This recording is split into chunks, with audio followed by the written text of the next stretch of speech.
Hi, my name is Tom Antos, and in this DVD I'm going to show you guys step by step how I created my short film Dinner Date.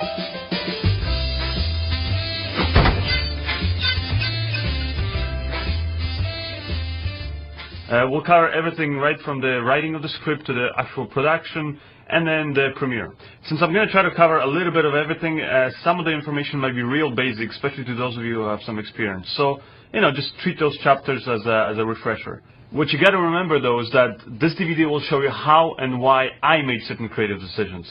It's not, by any means the only correct way of doing things. It all comes down to the end product. So if you prefer to do certain things another way, go ahead, do it. If it works out for you, great. If it doesn't, then I guess you just learn what not to do. I've been directing films since the year 2000, and I've come a long way from the way that I've been doing certain things. But then again, there are some things that I haven't changed at all. Why? Well, because they worked the first time that I tried it, and there was really no need to improve on it.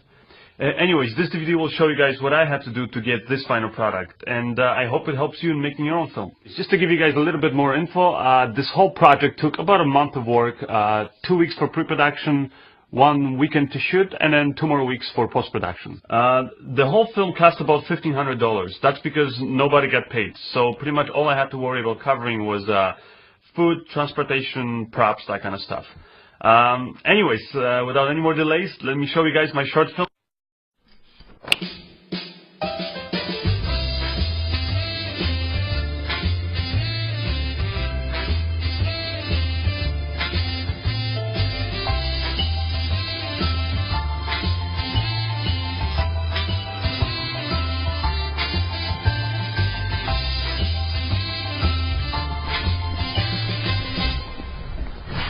So how'd your date with Mike go? Meh. What? Seriously, not worth mentioning. What do you mean? You planned it for so long. Yeah, and it was over before it began. Details, please.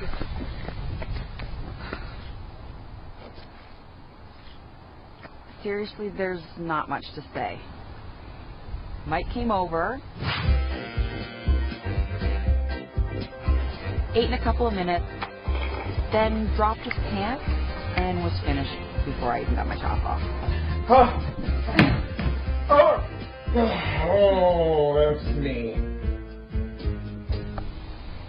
Oh. Then he passed out on my bed.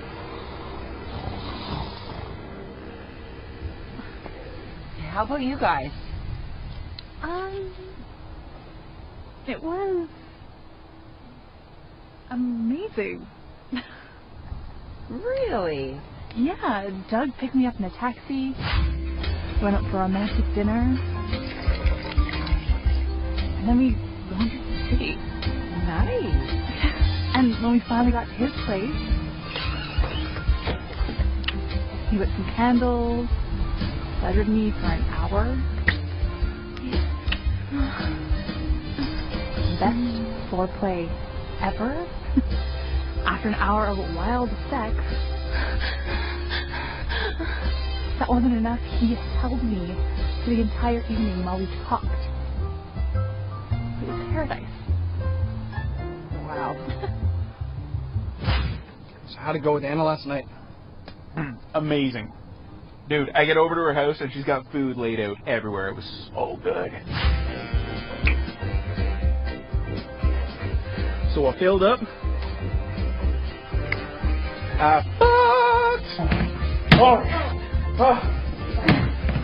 And I fell asleep on her bed. Still got home in time to watch the game. You didn't even spend the night? No. What did you? Dude, don't even ask. The whole night was a disaster. I come home, the electricity's out, right? Because I forgot to pay the bill. So now I have to take her out. Well, it turns out dinner's so expensive, I can't even afford a taxi to get us home. So we have to, walk the entire way back. I got home, I gotta fumble around for a bunch of candles. Get them all lit. By the time that's done, I'm so fucking tired, I can't even, get it up for an hour. And by the time I could, it took me another hour to get off.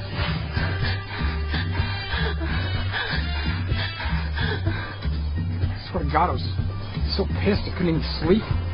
We just laid there together all night. It's awful. That sounds terrible. Chicken? Okay.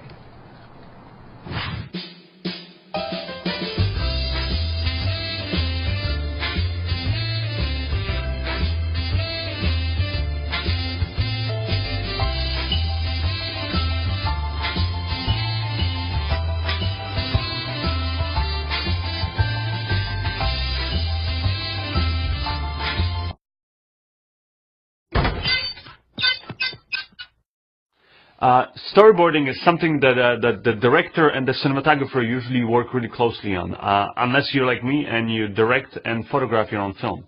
I usually start doing storyboards for the film early on, at the same time that I'm location scouting and kind of finalizing my equipment list. Especially when I'm working on these sort of no budget or low budget projects such as these ones, because I usually find myself constantly improvising, and trying to basically make the film happen with what I've got.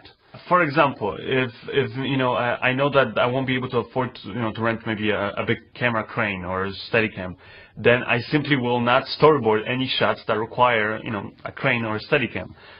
Same thing for locations. If I know where I'm going to be filming the film, then I'll storyboard only the kind of shots that I know are possible within that space.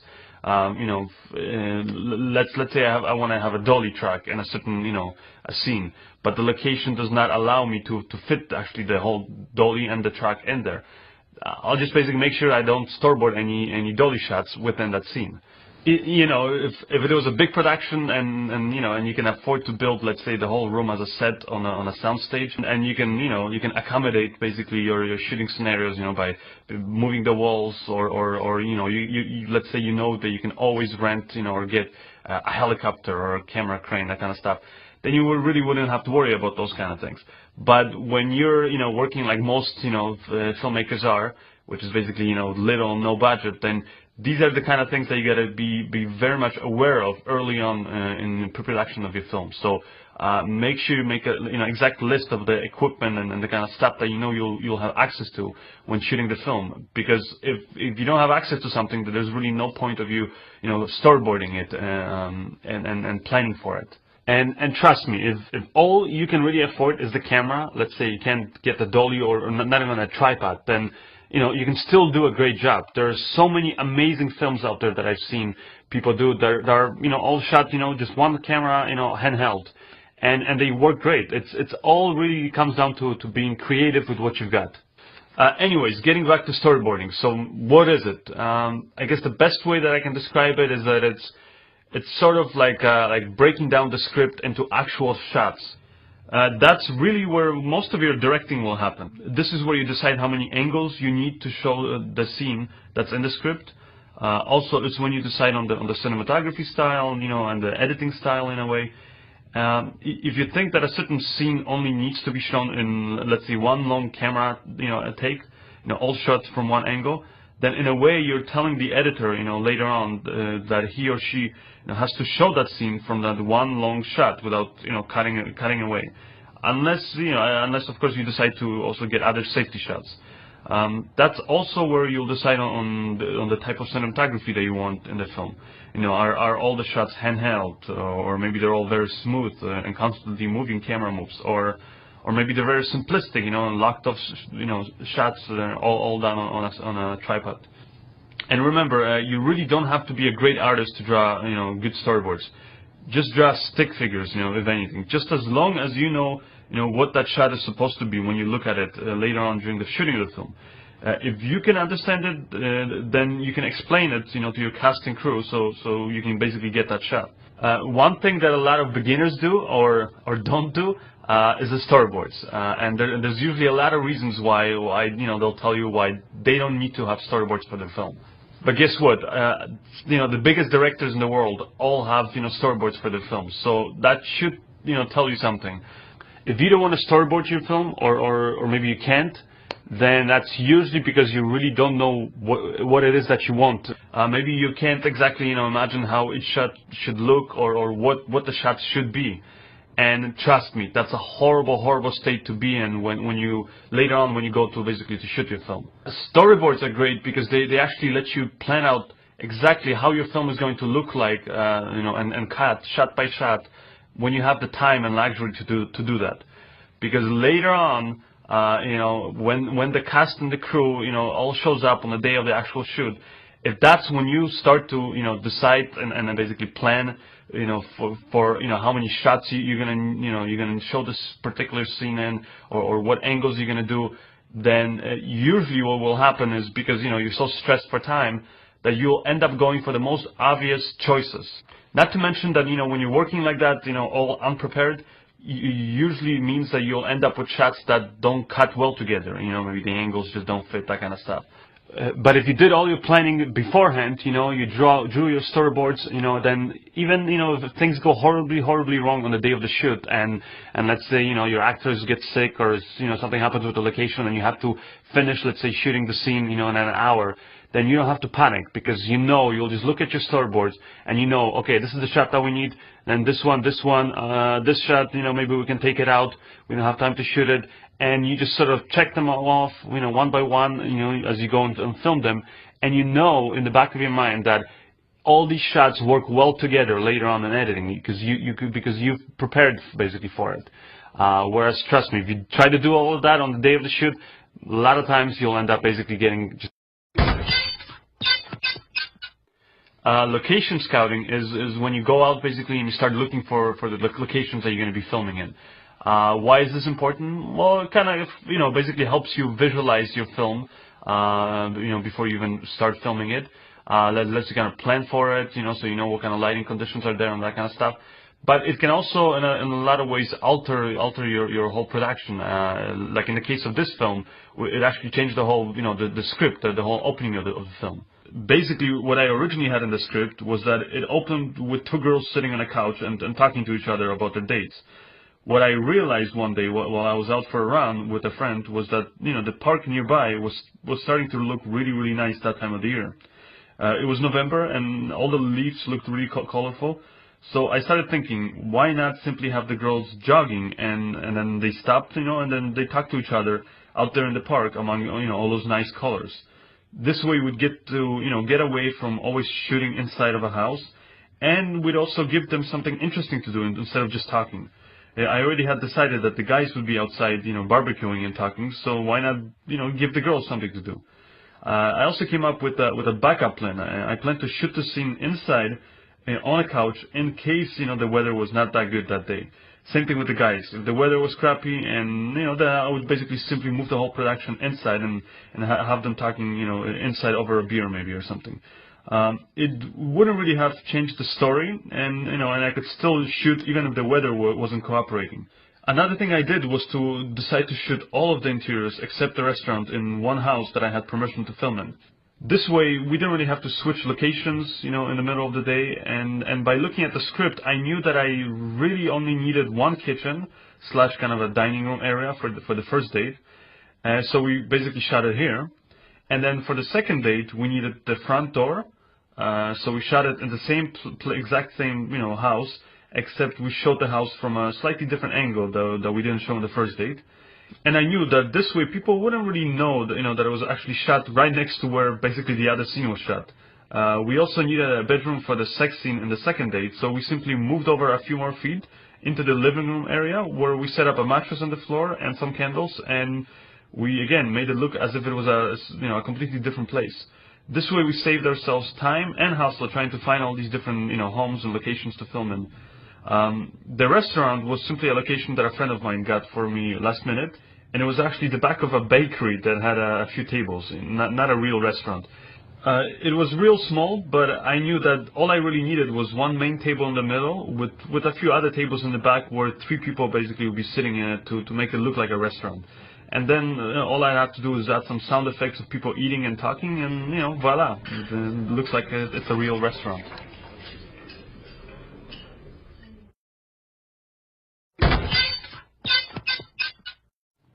Casting is as important to the film as the script. If you get wrong actors or just bad actors, then it doesn't matter how great the film looks, it's going to be unwatchable. The way that I approach casting is kind of, I try to imagine my film with the ideal cast.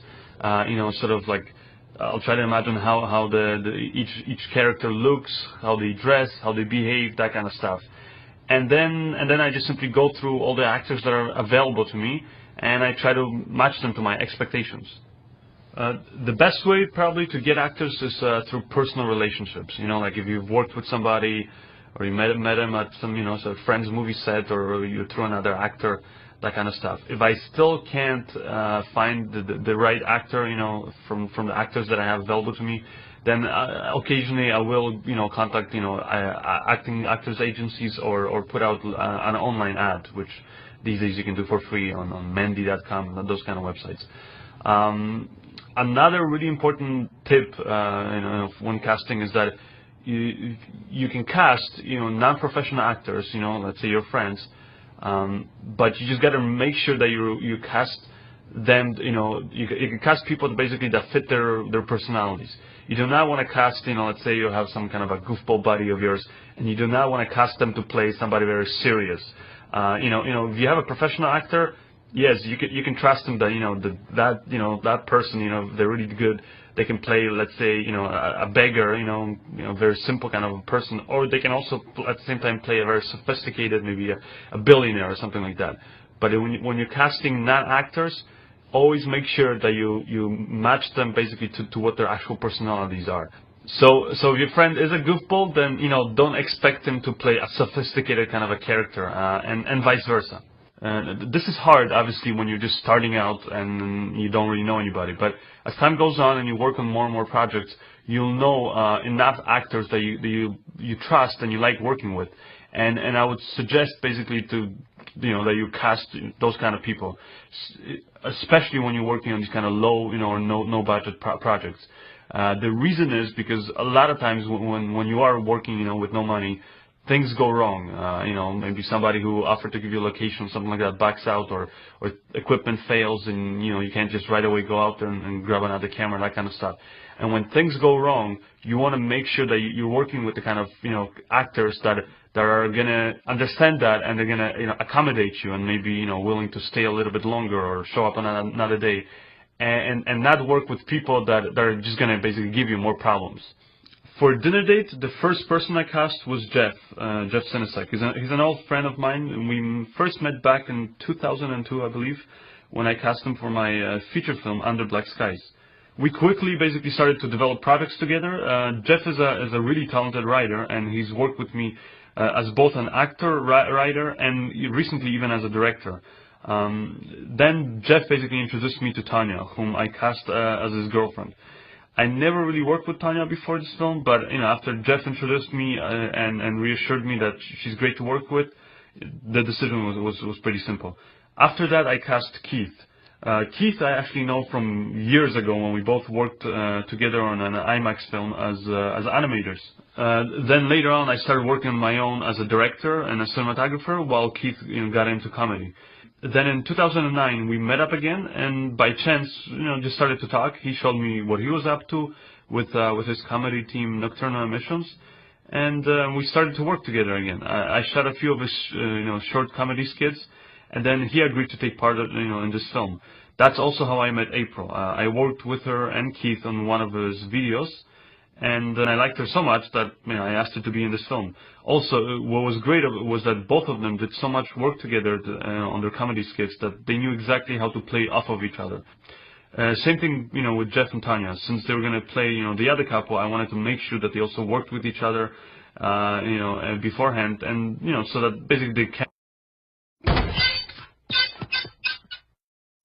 So a lot of you want to know basically what equipment I used, which I'm going to list here. But what you got to remember first is that it's not so much the equipment that will decide how professional your film is going to look, as the skills that you're going to develop as a filmmaker. As you'll notice, basically, in this project, most of the equipment that I used is not the kind of top of the line equipment that I would use when working on paid projects. It's basically just the best that I could afford to pay for, out of my own pocket. If you can get better equipment, please do. But if you can't, then don't despair. You can still make your film look professional as long as you understand sort of the limitations of your equipment and you understand just the basics of good, filmmaking. For example, this film was shot on the Canon 7D, which I tested beforehand to make sure I knew what the camera was good at and, where it wasn't. With the Canon 7D, like with any digital SLR, the main problem is the rolling shutter, or the jello effect that is visible in fast-moving shots. So I knew basically that I had to stay away from fast-moving shots, which worked perfectly in this film. There was really no action or no crazy sporadic, camera moves. I gotta admit that I was a little bit nervous using what is basically a stills photography camera on the film. But especially, since before that we used to work with, ENG cameras or the Red One camera or even, a 35mm film. But since this film, I really kind of, learned to love these little digital SLRs. Some of my other favorites are the Canon 5D Mark II and also the T2i. The 5D, I find that the sensor is a little bit too big.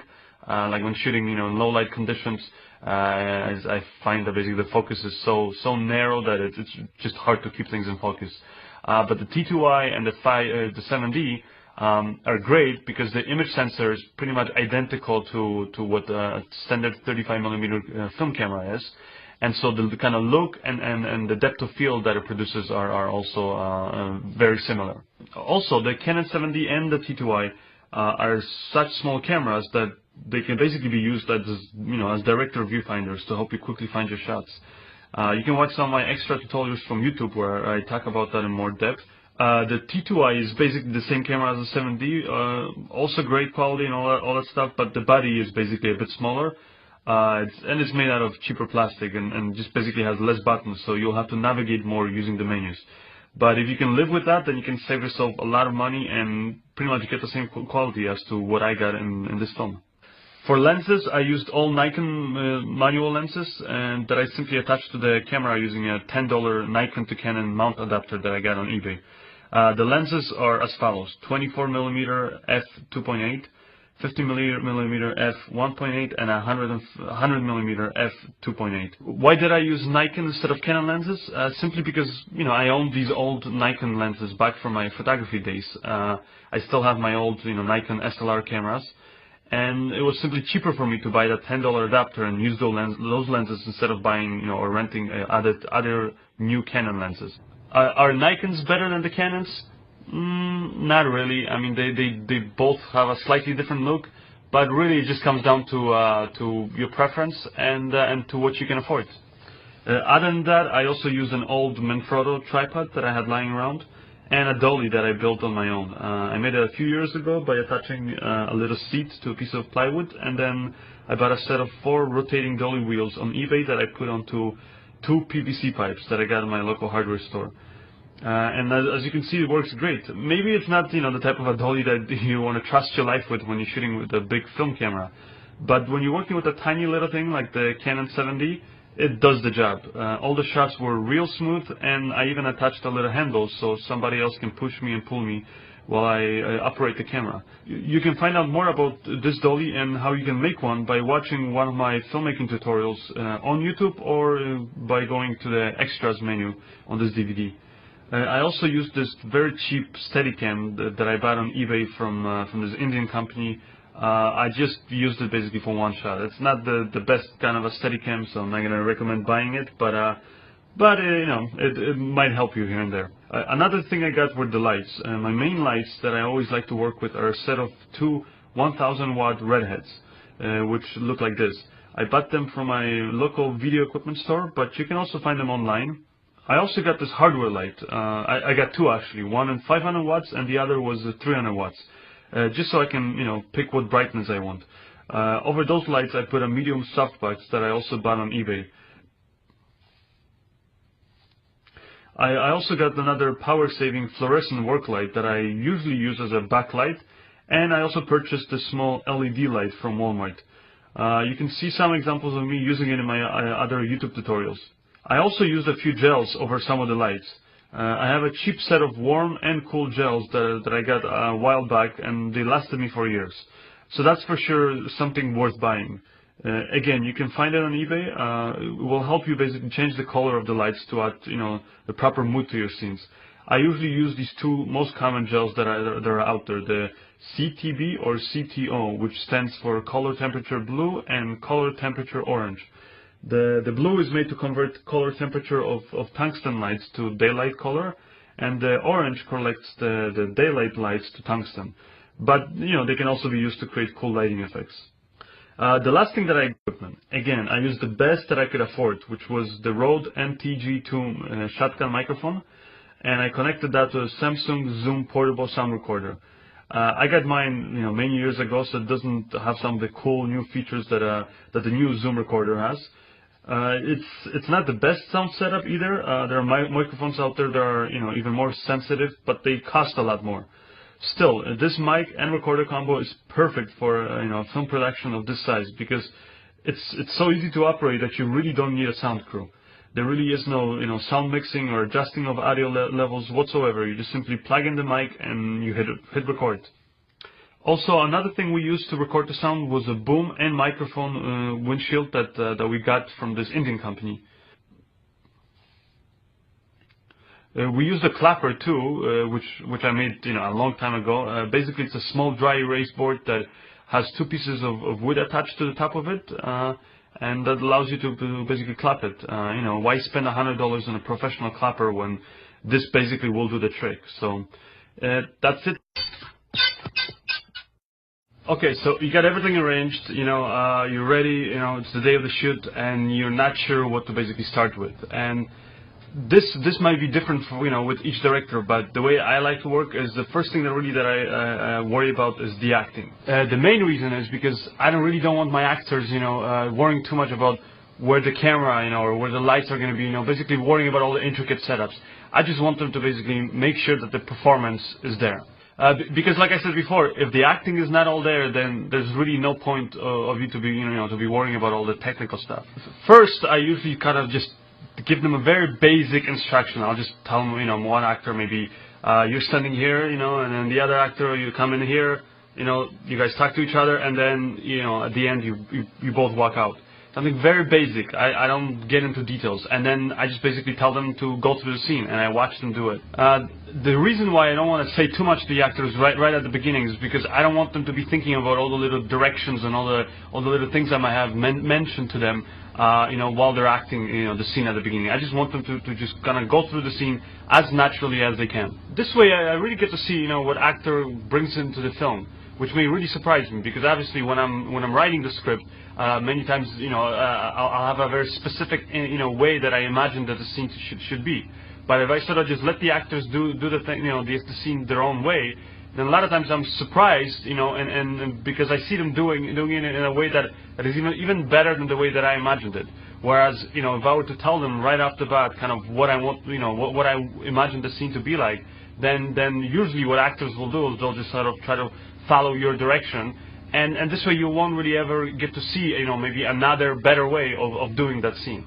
So once we basically go through a scene like that once or twice, that's when I'll basically stop and tell the actors specifically what I imagine should happen at those certain moments that don't work for me. Now here's where it gets a little bit tricky, because whenever you tell an actor how you think the scene should be acted out, then you got to be aware that you might end up screwing up the scene even more if you don't basically approach them the right way. And this of course is different for every actor. To some actors you want to say very little, like less angry or more excited. Little words that basically will make them arrive at the same place that you want them to be. Because if you say too much, if you actually tell them, I want you to walk here, say this line, then, wait 2 seconds, then, make so-and-so expression, and then say the next line, then you might make them basically feel so aware of your direction that they'll end up basically feeling very robotic when they go through a scene. And not to mention that they just simply might not respect you as a director, because you're at this point basically treating them as a movie prop. They won't feel like they're being hired for their talent, and they for sure won't feel like it's like a collaborative effort. But at the same time, there are other actors that actually won't understand when you just sort of give them this one word, sort of very vague the direction. So really, you just got to try it out and see how each actor kind of performs and reacts to you, and individually direct each actor to give you the performance that you want. Once you go to the scene like that and it's pretty damn close to what you imagine, that's usually when I'll stop rehearsals, because I don't want to overdo it basically before the scene with the actors before we start rolling the camera. I don't want them to go to the scene so many times that it starts feeling basically very very mechanical, and they're just repeating their actions from memory. Also, once we stop, I'll have my production assistant go in basically and mark all the positions on the ground with a little bit of tape for the actors, so we know where the main positions are, like where they enter, where they stop. This is done so it helps me determine where to place the camera and the lights while the actors go and sit down, wait for each shot to be set up.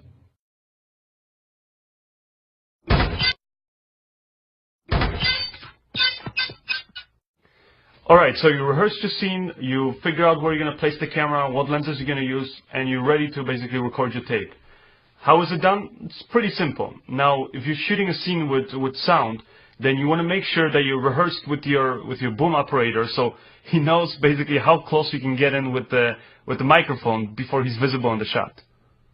Then you got to check your audio levels, and if it's too loud and your level is reaching the limit, which you can see right on the Zoom recorder, then you simply move the mic away until it looks good. We also use this windshield, which works perfectly for all the exterior locations where we had a lot of wind. As you can hear in the film, thanks to the dead cat that's supplied with the boom kit, the wind is almost completely silent, and trust me, if it was a real windy day that day. Test 1 2 3. Test 1 2 3.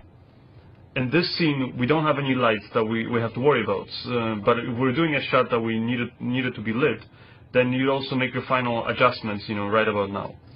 Also, the actors move a lot, like if they drastically move, closer into the camera or further away, then you gotta make sure that you first practice your focusing, or as it's called in the movie industry, focus pulling. And remember, you don't need to spend money on any expensive focus pulling system. Just do it by hand, like I do. Sure, if you're shooting, a bigger budget film and you can afford it, then go for it. It makes focusing slightly easier. But if you can't, then don't worry. Just basically practice pulling focus by hand until you're ready to shoot. When everything is set, just start rolling the camera and your sound recorder. Then get someone to go into the shot with the clapper and make sure they clearly state the scene, shot, and take number. Camera rolling. Mark it. Scene 1, shot 2, take 2. And action. Details, please. Seriously, there's not much to say. Why do you need to slate the shot? It just makes it easier basically later on when you're managing all the data and when you have to also sync the video to the audio files. That's about it. So if you're not recording audio for a specific shot, then you don't really have to worry about the microphone and the slate. After you've done the take and you're happy with it, then move on to the next shot. If you're not happy, then make your corrections and do another take. Remember to do another take if, for example, there was a problem with the audio or there was some kind of a technical problem with the shot. Even if it's just like minor little thing, it's better to basically redo the shot while you're there and everything's set up and ready than attempting to basically fix that later on in post-production by maybe re-editing it or using special effects. It's just, that's going to be a lot more time consuming, and sometimes there really is no way, of fixing it. But if you're there on location and everything's set up, it will take you maybe an extra minute or whatever of your time to just do another take, and it's worth it till basically you get that perfect take. Also, once we do a shot and I can see that it went really, really smooth, maybe in 1 or 2 takes, then that's usually when I'll ask the cast and the crew for ideas, of maybe how we can basically just improve on the scene and just basically try something new. This is great because it makes the whole cast and the crew get really involved in the film and feel like they're really contributing to this together with you, as opposed to just basically following your direction. And also that's when a lot of great ideas are born, and when you just try out new things that maybe you haven't thought of before.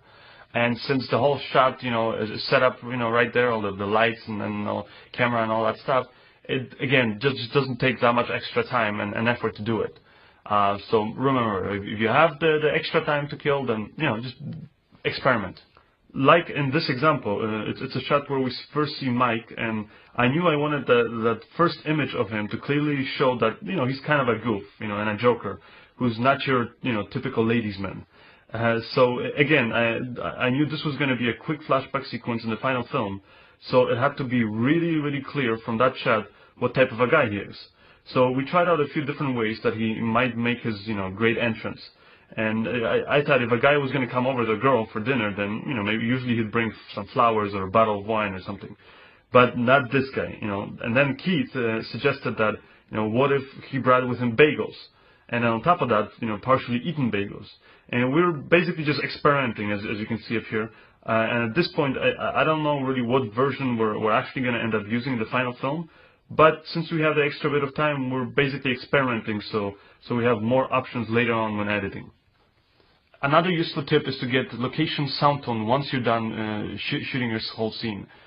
Basically, before you pack up and you move on to your next location, I usually just have everybody kind of stay quiet for a minute while we record basically just the natural kind of sounds that occur there at that location.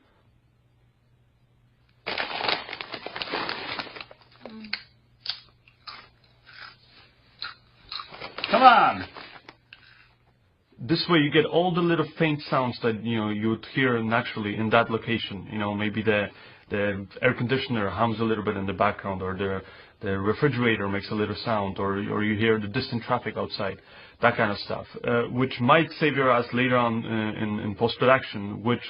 So as you can see here for this restaurant scene, I was kind of limited by the size of the restaurant itself. It was actually our original location fell through, and we basically ended up with our backup location, which is fairly simple. There's only actually, I think, 4 or 3 tables in there at that location, and it's actually pretty small. So but I had to make it feel like it's like it's filled in. Well, not filled in, but I had to make it feel like it's an actual restaurant. Like there's a few more tables and stuff like that. So the way that I went about it is, first for the wide shot, I wanted to quickly establish our 2 characters sitting at a table and just show a few people around them before I cut to the close-ups. And here you can see me just sort of walking around with the camera, just handheld, and just kind of trying to pick my shot. I know I'm going to end up on an actual dolly for the final shot, so I'm kind of just replicating that with the camera moves here. And this was on I think it was an 85mm lens. Then I switched to a 24mm lens up here, and that right away looked a bit better, so I kind of decided that this was going to be my wide shot. Now here I actually put the camera already on a dolly, and I had one of the tables there in the background kind of moved further away. It was actually right up against the walls. There wasn't a lot of space there. But since I knew the camera was going to be so low and you won't actually be able to see all those details there, I can kind of fake it and make it look like there's actually a lot more space there by squeezing one person at the table. And instead, for our 2 main characters, I had this tiny little table we brought in. We dressed it up, and we put it right in the middle of this actual restaurant. And I had the actor kind of walk through the scene and just go through it. And here you can actually see the final lit scene with all the extras sitting in there. And as far as the lighting setup, it's pretty straightforward. What I did is I turned off all the lights pretty much in the restaurant. There was a lot of these fluorescent lights up at the ceiling, so I turned all of those off, and I just left that little light there that's on the wall. That's like a practical 60-watt light bulb, which gave a little bit of light, but not much. And then I actually lit the scene with one fairly big softbox. I think it was like a 36 inch 500 watt light bank, and I put that just behind, basically just to the left of the camera. Then I added a simple 65 watt fluorescent light to the right side of the camera behind that woman over there. And that kind of just gives you, it almost acts as a little like a rim light slash hair light slash, it just, because the color temperature of that light is quite a bit different from the tungsten key light that I was using. It gives you a feeling of like this maybe blue blue, I don't know, evening kind of a feel. And also it adds contrast, because this way the scene is still fairly dark. You don't get to see everything. It kind of adds to the kind of not mystery, but it adds to a little bit to the romantic feeling of the scene. And most importantly, it lights the main actress that I'm getting in this shot nicely. So, and then the last thing that I did is I just added a small 100 watt light bulb just on the floor behind the woman over there, dressed in black. And that light, all it really does is it illuminates that back wall a little bit, so that it kind of accentuates. So because otherwise it looked really dark in this restaurant. Now in this shot, this is basically a reversed angle of that same setting. So we're seeing the guy sitting at the table. And just to show you, like, this is basically the footage that comes straight off the camera. That's, you know, using whatever lights that were there in the restaurant. And as you can see, it looks kind of, maybe it doesn't look flat, but it looks boring. Basically, that's what it is. For sure, doesn't have like any kind of a romantic feel. So basically, for this scenario, I did the exact same kind of lighting scenario as I did for the reverse angle. The only thing is, the only difference is that I flipped all the lights around. And here's the final shot with all the lights in place. And as you can see it, I mean, right away it makes a big difference, I think. And that's pretty much it. And then here's the final edited sequence you can see together.